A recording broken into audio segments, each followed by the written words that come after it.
Good evening and welcome to our 23rd Sutta class as we bring suttas every Friday, 8 p.m. Sri Lankan and Indian time. And the suttas are delivered by Venerable Bulwala Ratanasiri Thero, and we are live stream on YouTube hosted by Sangakaya Foundation. So anybody listening to the suttas live on YouTube, you are most welcome. And we are about to start our Sutta class, which was postponed last Friday because of an emergency situation. Our dear teacher, Venerable Bulwala Ratanasiri Thero, is recovering from poor health, but despite that, he has joined us today in the class for the benefit of everyone. So I thank and much thank you and with much merit to you, Reverend Sir, for this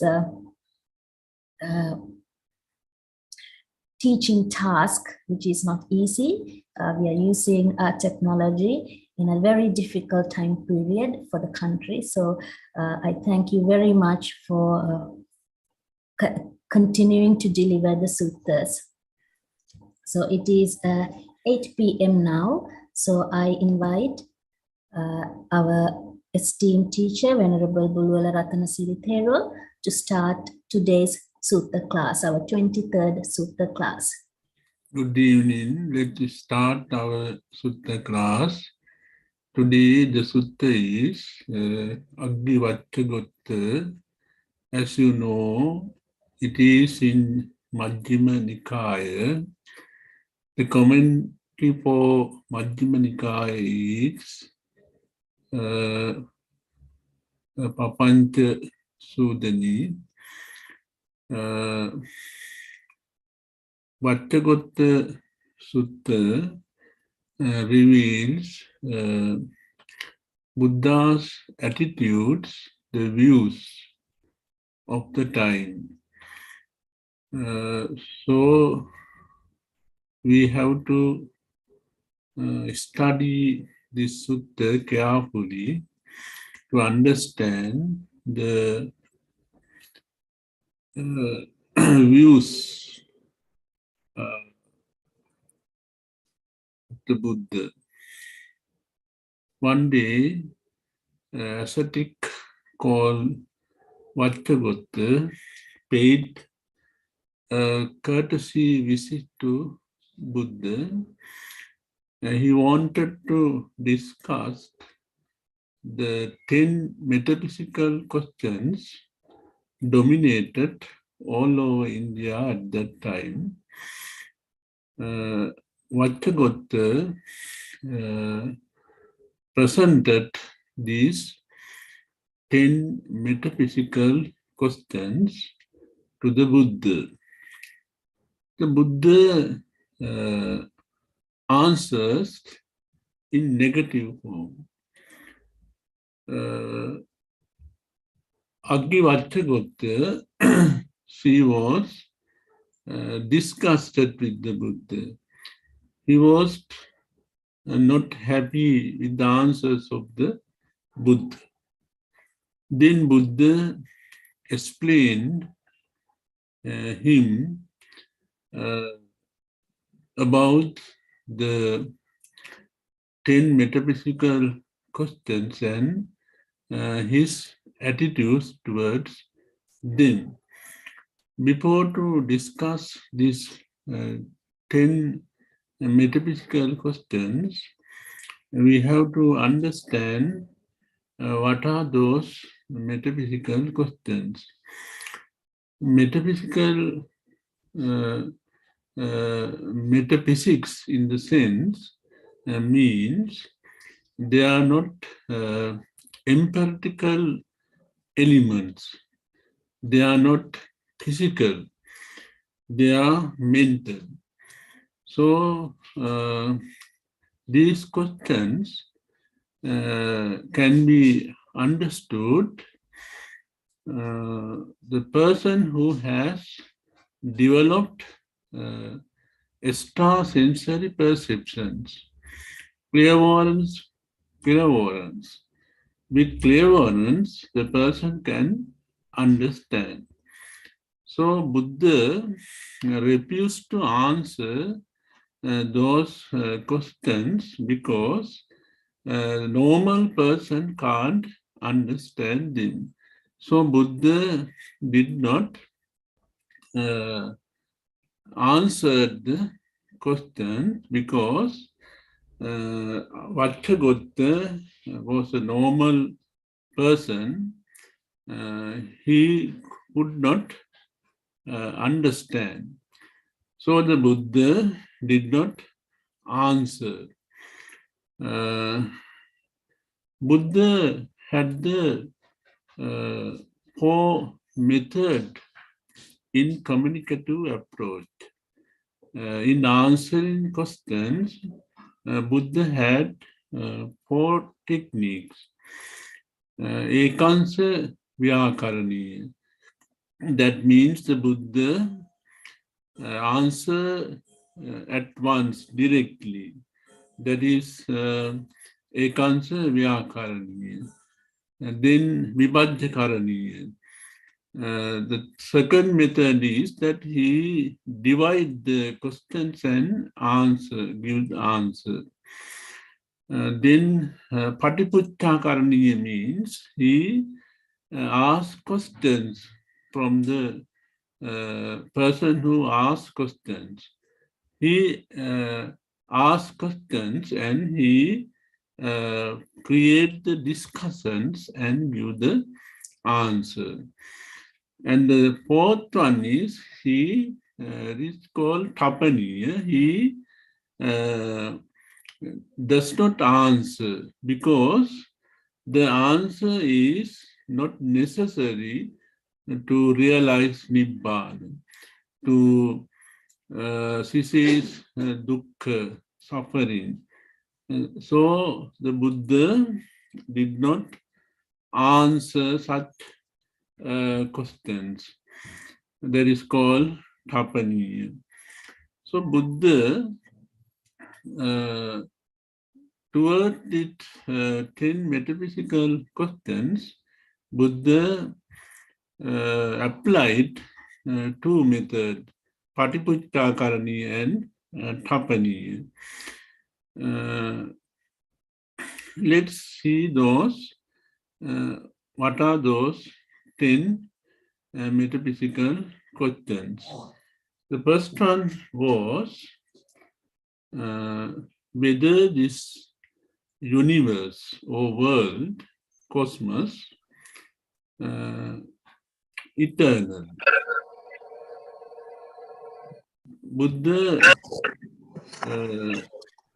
the Vacchagotta asked whether this universe eternal. Is it the true? Is it only the true concepts? Isn't others are wrong? In that way, Vacchagotta asked. Buddha answered no. Then Vacchagotta asked whether this world or universe not eternal. Buddha answered no. He asked, is it the only correct concept, view? Buddha did not answer it. Then he asked whether this universe is finite. Is there end or finite? Then the Buddha did not answer it. Then he asked whether this universe is not finite. Is it the only truth? In that way he asked, Buddha did not reply. Then Vacchagotta asked whether body and soul are the same thing. whether body and soul are same. Is it true? Is it the true views? Then Buddha did not answer it. Then he asked, if soul is another one and the body is another one, is soul is another one, the body is another one. Buddha did not answer it. Then either the soul is one thing or the same, either soul is one thing or the same. In that way, he asked, but the Buddha did not answer it. Then the Aggivacchagotta asked, after the death of the person, will he be born? Then the Buddha did not answer it. Then he asked, will not be born the being? Buddha did not answer it also.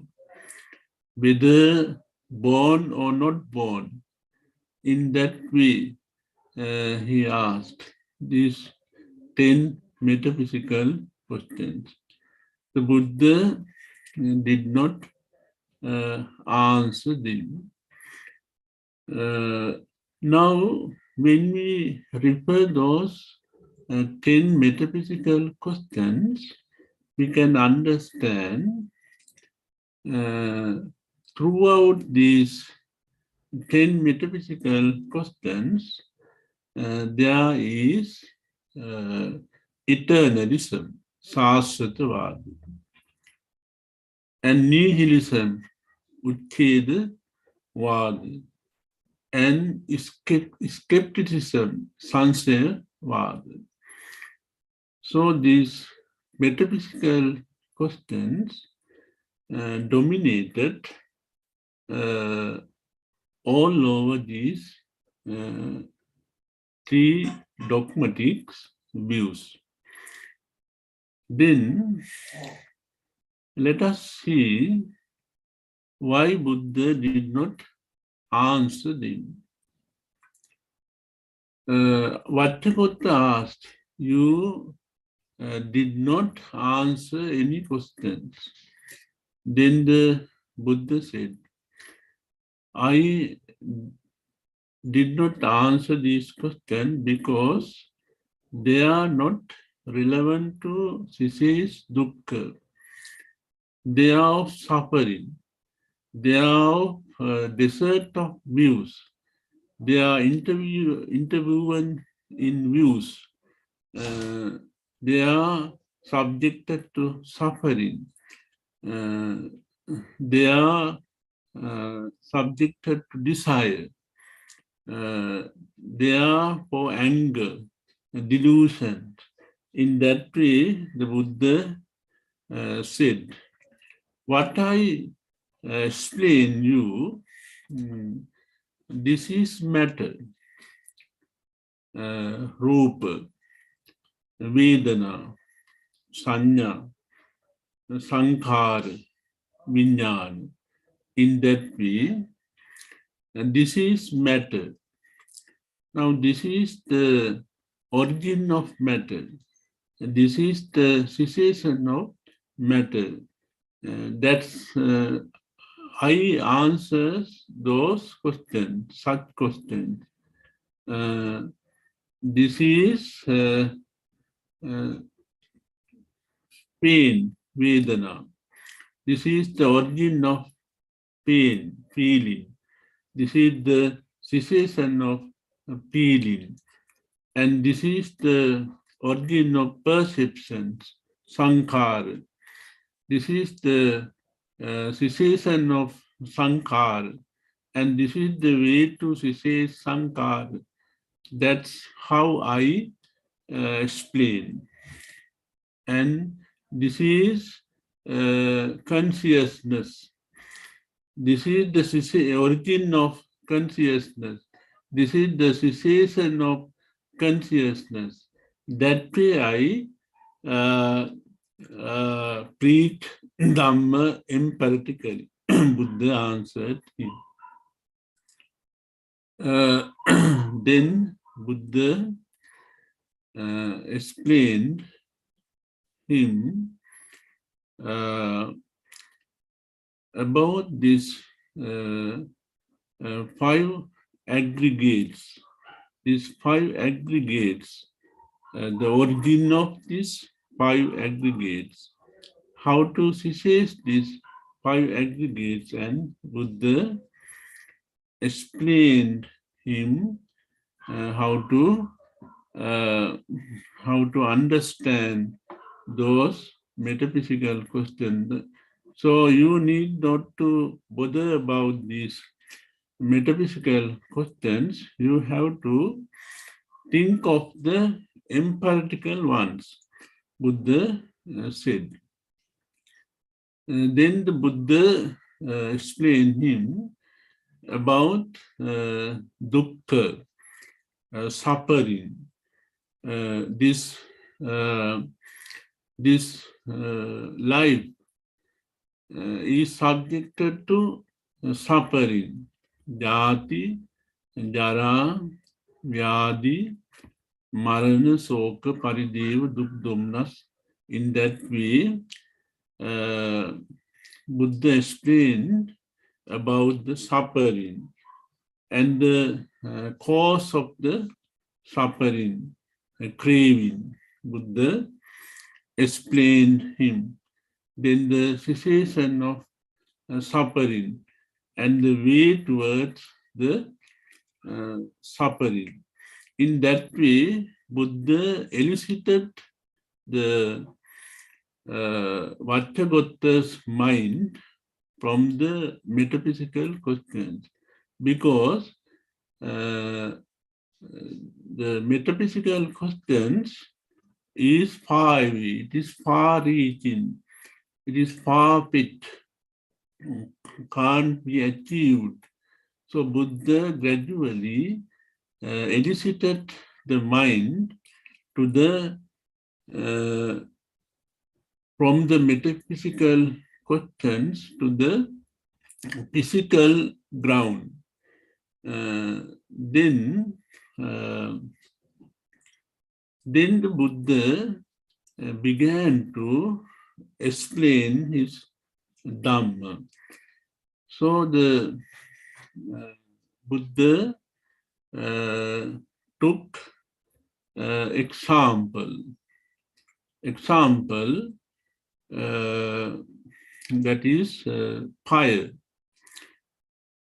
Fire, he took that example because Aggivacchagotta was a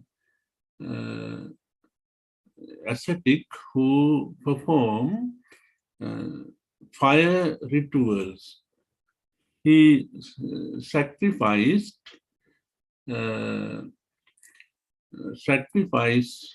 fire to have their salvations. So he knows about fire burning. So the Buddha asked, if you can see a fire is burning in front of you.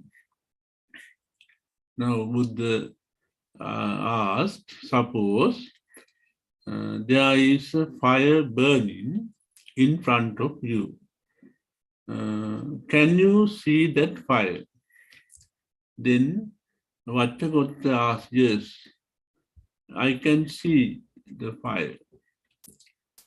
Then do you know why this fire is burning?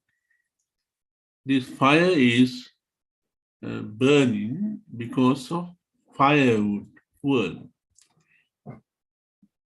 Because of firewood or fuel or cow dung, the fire is burning. And then, when the fire extinguished, when the fire put off, can you see the fire put off? Then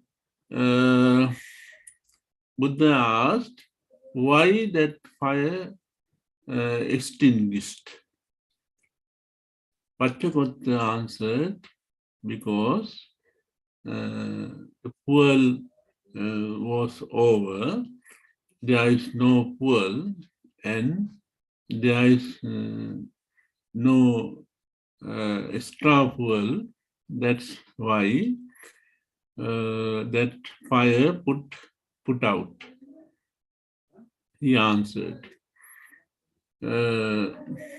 Then Buddha asked, when the fire extinguished, can you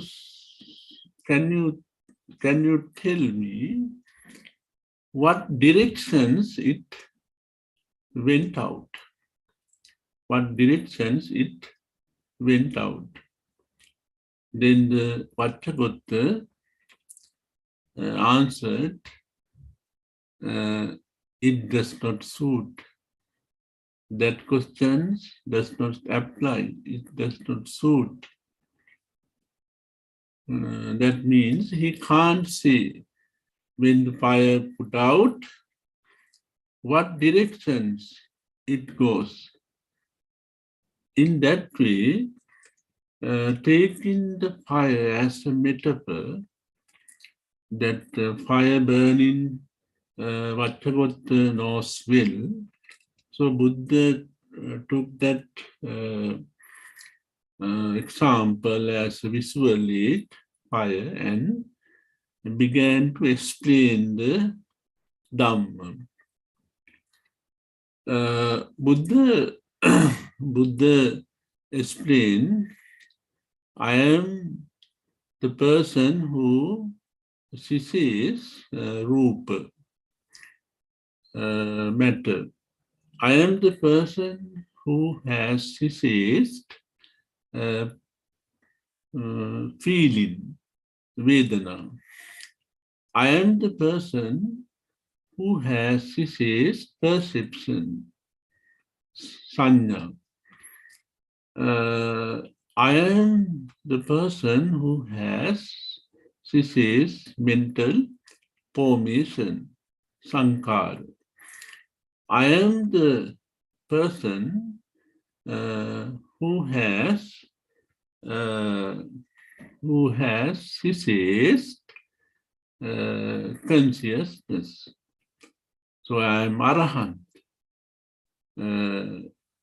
Then Aggivacchagotta asked,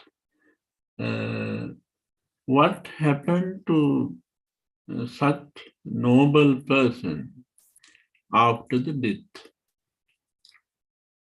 To explain that questions, Buddha took that fire example. Buddha took fire, burning fire, as an example and began to ask questions. That is Patipucca Karaniya. Began to ask questions from Aggivacchagotta and elicited its minds towards Nibbana. Buddha asked about the fire burning and extinguished fire.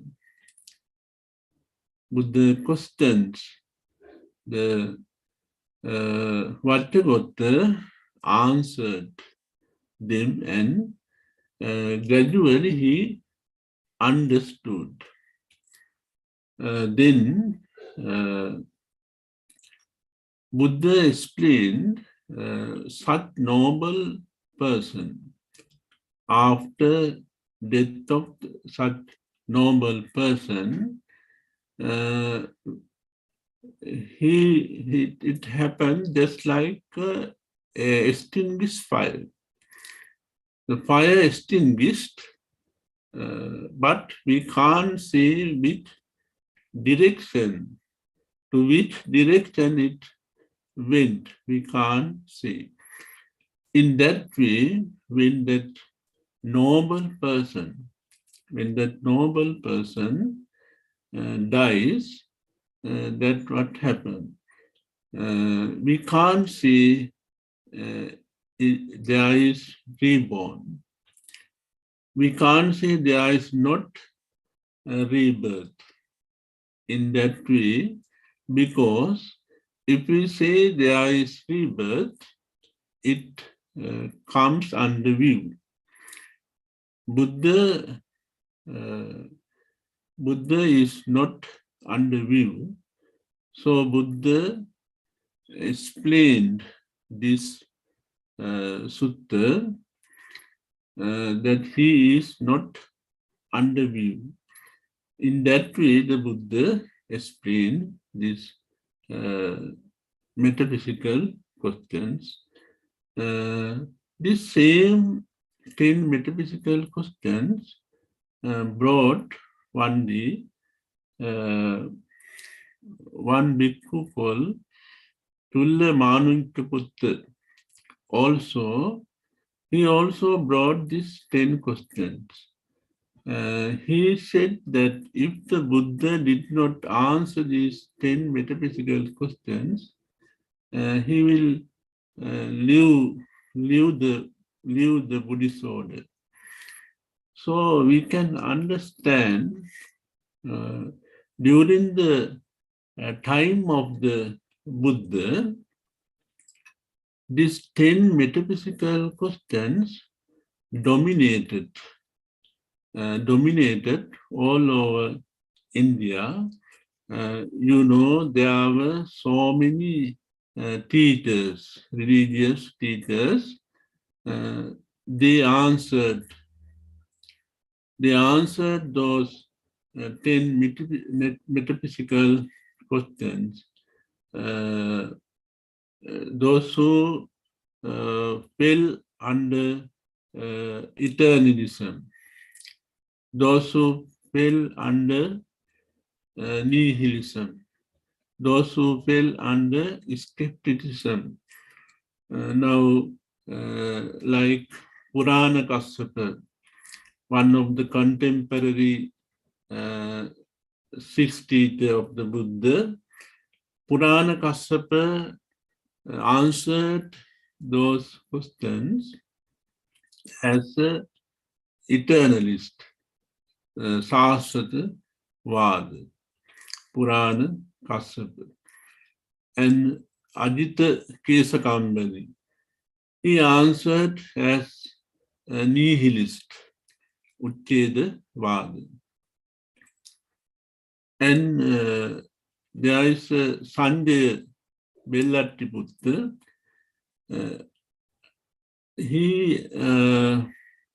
He answered undoubtfully. He did not answer.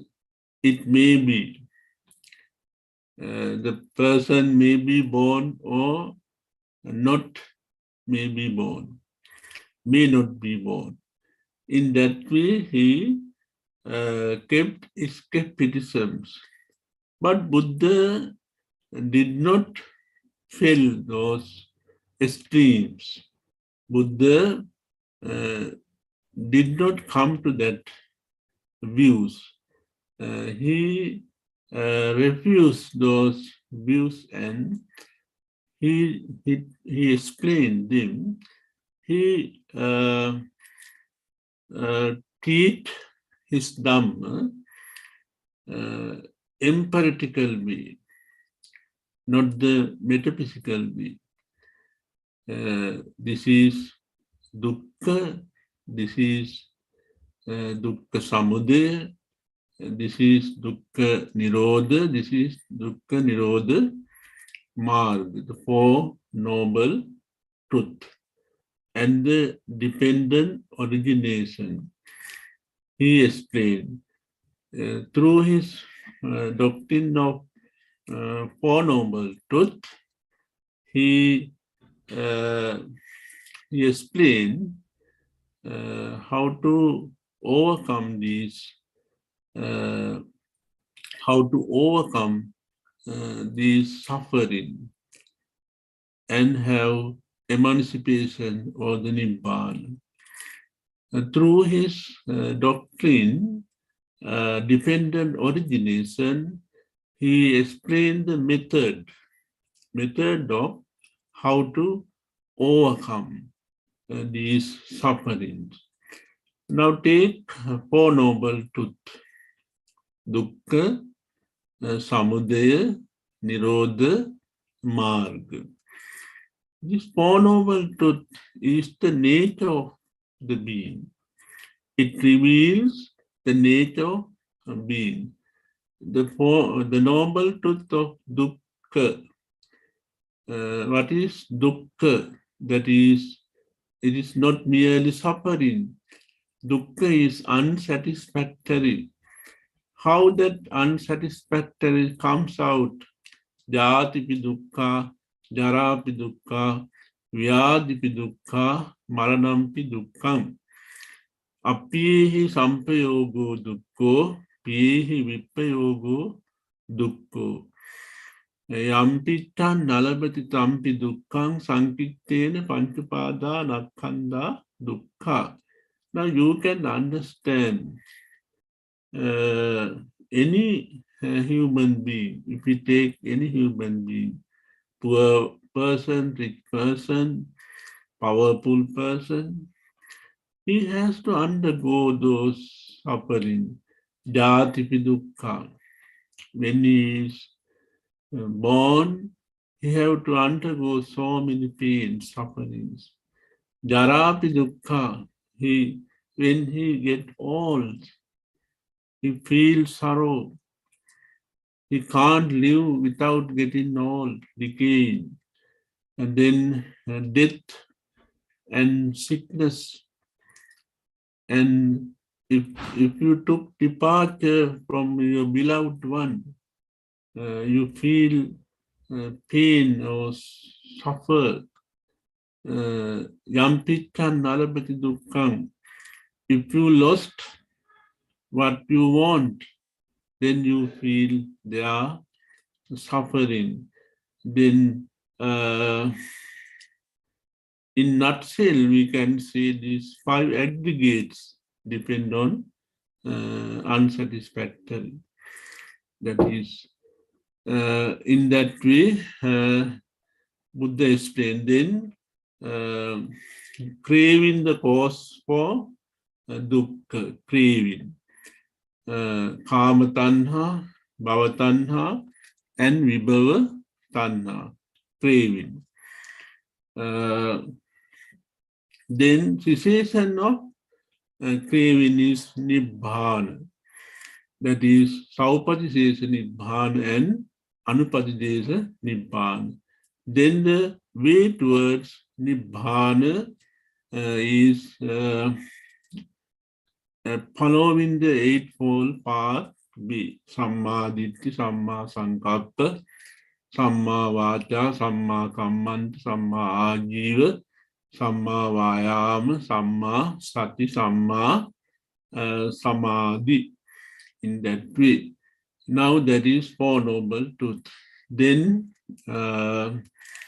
dependent origination, Buddha explained: avidya patya sankara, sankara patya vijnana, vijnana patya namarupa, namarupa patya. In that way, Buddha explained due to the avidya, ignorance. Ignorance means without not knowing the Four Noble Truth. That means the without attaining to arahantship. That is the normal person, Pruthakjana person. Normal person. We are normal persons. Now, normal persons, avidya patya sankara, they engage in wholesome activities and unwholesome activities. That means they engage in karma. So this karma becomes sankhara. Avidya patya sankhara. Sankhara patya vijnana. Because of sankhara, that karma, there arise consciousness, vijnana. That consciousness is the link to a rebirth. And that is how the sansara goes, the person goes. When the person understands the Four Noble Truths, he abolishes his avidya, ignorance, and because of that, as Arahant, he does wholesome activities. There comes Avyakata. Avyakata, according to Abhidhamma, they becomes Avyakata. They do not form consciousness. They do not form consciousness. Avyakata.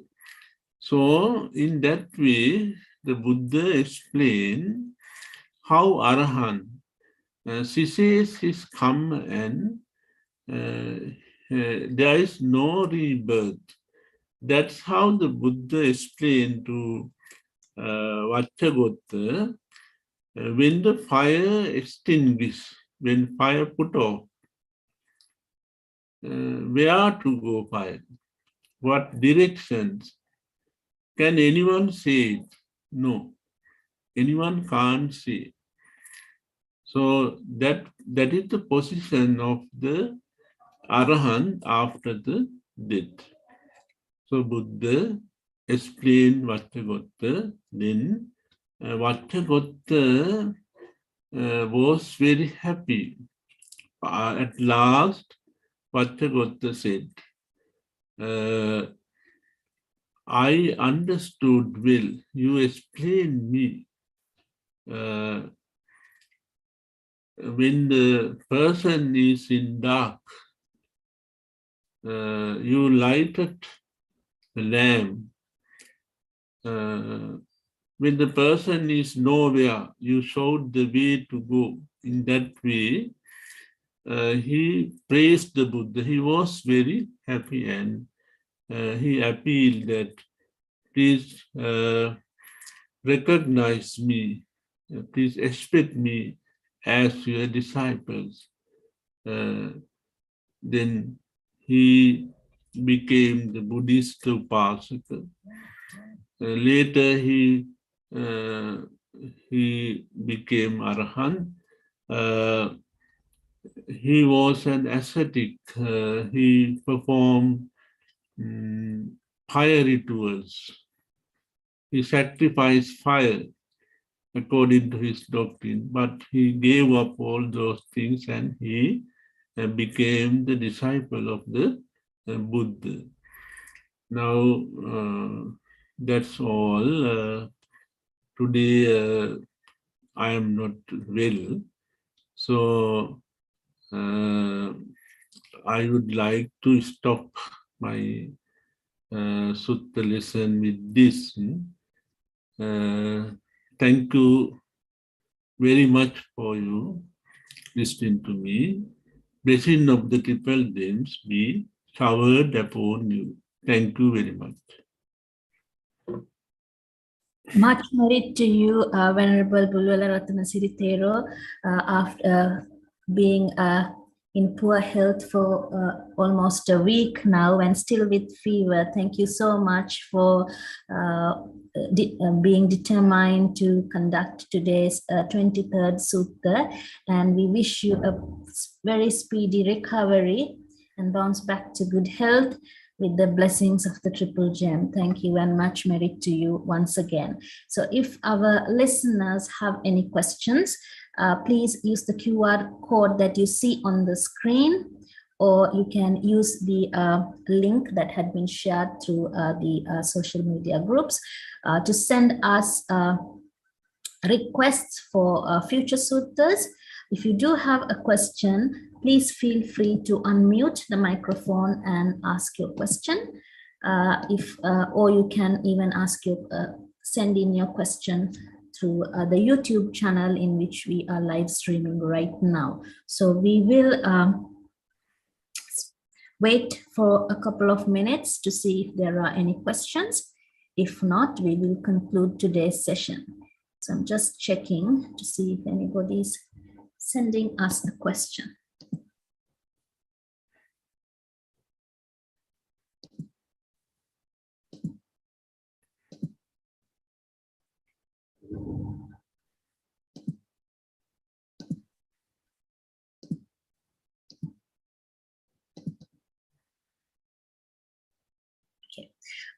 We do not have any questions on the YouTube channel or our Google form. So we will meet next week with another new sutta, same time. So this is the end of our, actually not 22nd, 23rd sutta class. Thank you for listening. And we wish you the blessings of the Triple Gem as well. So much merit, and thank you very much, Reverend Sir. Wish you a sweet recovery. I will end the session now. Yes, thank you very much.